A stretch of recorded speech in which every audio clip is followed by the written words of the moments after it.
नमस्कार दोस्तों, एक नई लर्निंग के साथ हाजिर हूं और आज की स्टॉक लर्निंग में हम ऐसी कंपनी की चर्चा करेंगे जो कंपनी अपनी जो भी सेक्टर का कामकाज है उसमें दिग्गज और कहते हैं लीडर कहलाती है।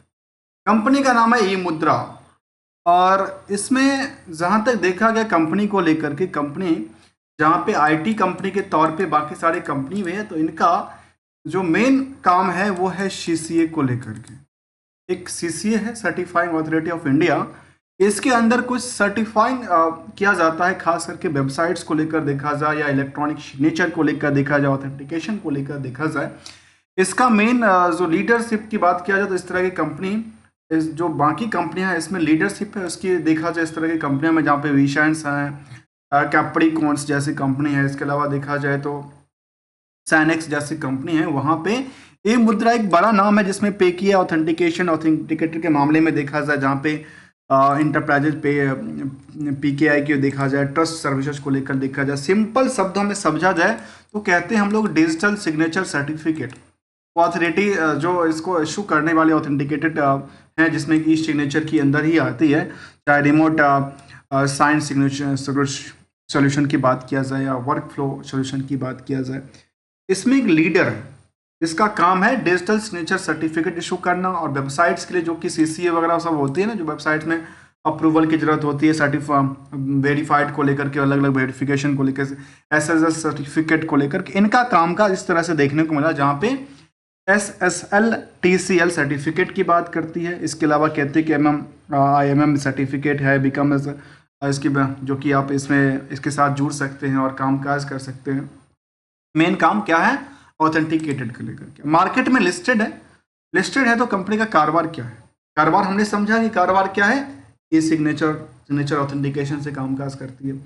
और एक बात बताऊं इसके लिए, तो कंपनी के पास गवर्नमेंट की काफ़ी सारे वेबसाइट्स को लेकर के ये यूटिलिटीज़ बनाती है। जैसे मैं आपको कुछ एग्जांपल देता हूं, जैसे इनकम टैक्स के लिए इम्ब्रेज करके है, MCA के लिए, मिनिस्ट्री ऑफ कॉर्पोरेट अफेयर के लिए EM सैनर की बात करती है, ऐसे GST के लिए EM सैनर की बात करती है। ये सब के सब क्या कौन बनाता है? ये मुद्रा बनाती है, जिसका नाम ही ये मुद्रा है। इलेक्ट्रॉनिक मुद्रा के तौर पे कंपनी कामकाज करती है। ओनली और नॉन मुद्रा अर्थात पैसे से मत आंकना, इससे software company, IT related company tools बनाती है, यूटिलिटीज बनाती है, वही कंपनी है। बुक वैल्यू कहता है 80 रुपये का, इंटरेस्टिंग वैल्यू काफ़ी तगड़ा है जो कि 340 रुपये का।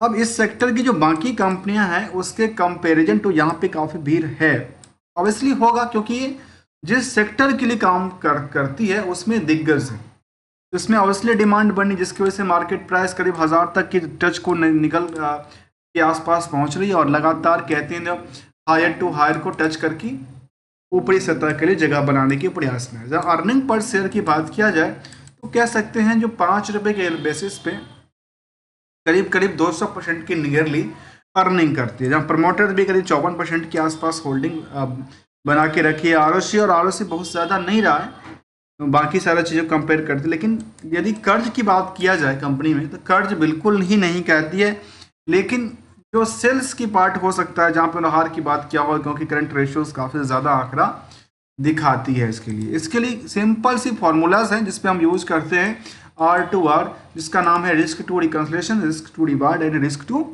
रिटर्न की चर्चा करते हैं, जिसमें ये जो समरी डेटा है ये ओवरऑल मार्केट की, चाहे वो देखा जाए तो इनकी बिजनेस से लेकर के इनकी जो कि एक दिखावा की पार्ट, एक उनकी हकीकत की पार्ट, सबको बयां करता है। नहीं, बयां करते हुए हम समझने के प्रयास करते हैं इनकी कड़ी को। जहां पे देखा गया कंपनी को जो फाइनेंशियल पोजीशंस है कंपनी का, उसकी बात कहती है कि यहाँ से लेकर के यहाँ तक लगातार क्या कर रही है, अपने ऊंचाइयों पे टच करने में कामयाबी हासिल कर रही है। जहाँ ये भी देखा गया कि नेगेटिव सेंटिमेंट देता है नेट प्रॉफिट मार्जिन को लेकर के क्वार्टरली बेसिस को। एनुअली डेटा की बात करेंगे तो एनुअली डेटा में कंपनी भले ही कोविड का सिचुएशन के बाद की बात किया भी जाए, उससे पहले की बात किया जाए, इसमें लंबी उछाल आई थी, चाहे कंपेयर हम यहाँ से करें या यहाँ से करें या यहाँ से करें, तो लंबी उछाल के साथ साथ नेट प्रॉफिट मार्जिन में गिरावट आई थी। इसके प्रति क्या कारण है हम जानने के प्रयास करेंगे, तो आखिर किस वजह से इसमें दबाव पड़ती है, जिसका नाम है ई मुद्रा। करीब करीब सेल्स देखा जाए तो नंबर में 43 करोड़ से 100 करोड़ तो की आसपास की आंकड़ा पहुंचती है। और उसमें देखा जाए नेट प्रॉफिट मार्जिन करीब करीब कह सकते हैं कि 20% के आसपास की इनकी नेट प्रॉफिट मार्जिन बनती है। और अब जा करके मैं कह सकता हूं कि अभी जून जो सितंबर का रिजल्ट आएगा उसमें शायद सेल्स काफ़ी ज़्यादा इंक्रीज करेगी। मैं ऐसा बात क्यों कह रहा हूँ, उसके पीछे कुछ कारण था। और कारण ये है, जो कंपनी के पास एक रूल अपडेट हुआ था, सीसीए ने एक अपडेट किया था कि अब जीएसटी जो बनती है ना वो उसमें कुछ अलग कंडीशन पे बनेगी, जिसमें एप्लीकेंट के हैंड में सब कुछ होगा। प्री पेमेंट की सिचुएशन थी, जो पहले कॉस्ट को लेकर के 100 200 200 300 रुपये में कैसे कुछ प्रोडक्टिव बिकती थी मार्केट के अंदर। वहाँ पे देखा गया कि एक फिक्स प्राइस किया गया सभी वेंडरों के लिए। तो मार्केट में क्या होगा, रिफ्लेक्शन फ्लक्चुएशन नहीं होगा प्राइस को लेकर, और कंपनी को एक मूल कीमत मिलेगी। और मूल कीमत मिलने से क्या होगा पता है, इनके सेल्स कई गुना बढ़ जाएगी। और यही आंकड़ा दिखाती है सितंबर के रिजल्ट में, ऐसा हो सकता है। मैं ऐसे बात कह रहा हूँ, यदि एक्सपेक्टेशन हिसाब से चलती रहे तो शायद इसलिए मार्केट में एक नई ऊंचाई तक पहुंचने में मदद मिल सकता है। क्योंकि बिजनेस में ऐसा मॉडल चेंज हुआ था रिसेंटली, मुझे लगता है कि अगस्त से मॉडल चेंज हुआ था, और 2 महीना अगस्त और सितंबर के दिन के बाद जो परफॉर्मेंस आएगा काफ़ी बेटर आ सकता है। इसके बाद देखा जाए ईयरली बेसिस में तो कंपनी के पास वही देखने को मिला, करीब करीब 20% के आसपास की ऑपरेटिंग नेट प्रॉफिट मार्जिन बनती है। कंपनी के पास अदर सोर्स ऑफ इनकम और नेट जो इनका लायबिलिटीज था इंटरेस्ट को लेकर के, उसमें बहुत ज़्यादा गैप अप नहीं है। लेकिन जितना उन्होंने बर्डन लिया था उतना उनका अदर सोर्स ऑफ इनकम से सेटअप होके बच भी जाता है, ये इनके लिए एक अच्छी बात है। अब कुछ चीज़ों को और समझते हैं। यहाँ पे रिस्क को लेकर के जब देखा गया था, क्योंकि हमने जैसे यहाँ पे देखा तो हमने कहा कि भाई इसमें कुछ तो बड़ी बात है। क्यों? कि करंट रेशियो के अंदर। और ये भी दोस्तों जानना जरूरी है, केवल और केवल हम किसी कंपनी को सेल्स को लेकर के, प्रॉफिट को लेकर के ये अंदाजा नहीं कर सकते कंपनी की फंडामेंटल बेटर परफॉर्मेंस कर। कुछ ऐसे भी चीज़ें होती है जो सेल्स तो कर दिया गया कंपनी का, बुक्स कर दिया गया, लेकिन शायद उनके बेसिस पर उनका जो पैसा हाथ वो नहीं हाथ में आया, या पैसे लटके पड़े हुए हैं, कितने दिन तक पटके पड़ेंगे, ये सारे सवाल बन जाती है कई बार। यहाँ कहती है 4 महीने का टाइम फ्रेम की बात करती है इनकी पैसा आने को लेकर, जबकि बोरोइंग्स को लेकर, कर्ज को लेकर के लगातार कंपनी अपनी कर्ज मुक्ति की तरफ भाग रही है। अच्छी बात है, एसेट्स लगातार बढ़ा रही है। और जो रिस्क बनी थी वो कितनी % की रिस्क बनी है, अब ये कहते हैं कि 103 करोड़ का रिस्क है। कितने दिन के लिए? 4 महीने के लिए। और यहाँ पर यदि आप देखें तो शायद कह सकते हैं कि इसके अकॉर्डिंग 103 करोड़ का रिस्क है, और पैसा कलेक्ट कर रही है 76 करोड़ का, हाथ में अभी तक कुछ आया नहीं। लेकिन इसके बेसिस पे इन तीनों नंबरों को यदि हम लोग देखें, एक तीनों को एक ही साथ में देखें, तो हमें कंक्लूजन आता है कि आखिर डेटर्स रेशियो क्या कहता है, डेटर्स वर्सेस प्रॉफिट रेशियो क्या कहता है। इसमें मुझे समझ में आता है कि रिस्क है थोड़ा सा है, रिस्क थोड़ा नहीं काफ़ी ज़्यादा है, 4 महीने के रिस्क काफ़ी ज़्यादा होता है, जबकि प्रॉफिट के अंदाज से काफ़ी ज़्यादा है। और जो टोटल सेल्स है उसके अकॉर्डिंग कर सकते हैं कि 30% के आसपास की डेटा शामिल करता है। इन सब के पीछे कुछ रिस्क के साथ साथ एक चीज़ को और देखना चाहिए कि आखिर जो रिस्क है, तो क्या रिस्क के प्रति जो मार्केट में बड़े निवेशक हैं उनका रिएक्शंस क्या है। तो यहाँ पे देखा गया कि बड़े निवेशक के रिएक्शन में इस कंपनी में भर भर के खरीदा गया, अर्थात जो वहाँ पे नंबर ऑफ डे और रिस्क को लेकर कहती है वो बिल्कुल नज़रअंदाज है। क्यों नज़रअंदाज है? क्योंकि यहाँ पे बड़े इन्वेस्टर्स क्या हैं, एक बुल हैं, अर्थात डीआई की तादाद लगातार बढ़ी, एफआई अपनी पोजीशन से हटने को तैयार नहीं है, पब्लिक अपनी पोजीशन को छोड़ने के लिए तैयार नहीं है, और न्यू प्लेयर मार्केट में आते जा रहे हैं। तो मार्केट में क्या होगी, डिमांड बढ़ेगी। जब डिमांड बढ़ रही है स्टॉक को लेकर के, तो मार्केट में ऑब्वियसली क्या होगा, प्राइस तो इंक्रीज करती ही जाएगी। और जहां पे बैलेंस शीट की यदि हम केवल समरी डेटा की तरफ देखें, ट्रेंडिंग व्यू, तो ट्रेंडिंग व्यू लगातार क्या कर रही है, एसेट्स लगातार कई गुना बढ़ती है और लायबिलिटी उसके आधा के आसपास रहती है। तो ये इनके लिए कहती है स्ट्रॉन्ग टू स्ट्रॉन्ग पोजिशन की बात करें। Are the trending view and the number of view. अब एक सवाल और आती है, तो क्या कंपनी का हिस्टोरिकल जो डेटा फ्रेम है वो सेल्स को लेकर के क्या आंकड़ा देती है। जहां तक मैं अंदाज़ा में लगा सकता हूं, इसके बिजनेस मॉडल में जो चेंज हुआ था उसकी वजह से शायद इनके बिजनेस में एक अच्छी सी उछाल आ सकती है प्रॉफिटेबिलिटी को लेकर के, सेल्स को लेकर के। क्योंकि यहाँ पे देखने को मिली जो सेल्स लगातार 40% तक बढ़ी, तो जो कंपाउंड प्रॉफिट भी करीब 22% बढ़ती है। स्टॉक प्राइस एक साल के सीजीआर के बेसिस पे 102% किया, रिटर्न ऑन इक्विटी भी इनको बैकअप देती नजर आ रही है। यही इनका कुछ डेटा था। इसके साथ साथ कुछ पहलू पर और ध्यान देते हैं, और वो पहलू की नाम है पीयर्स में, जहाँ पे ओकर ऑफ इंटरेस्ट जिसमें नहीं करता है, जो ये काम करती है। ऐसे पीवी फिनटेक्स जो काम वो करती है वो ये नहीं करती है। कोफॉर्ज, कैपिट टेक्नोलॉजी और कुछ ऐसे टाटा लेक्स जैसे कंपनी भी शामिल है जो ये काम करती है, शायद वो काम नहीं करती।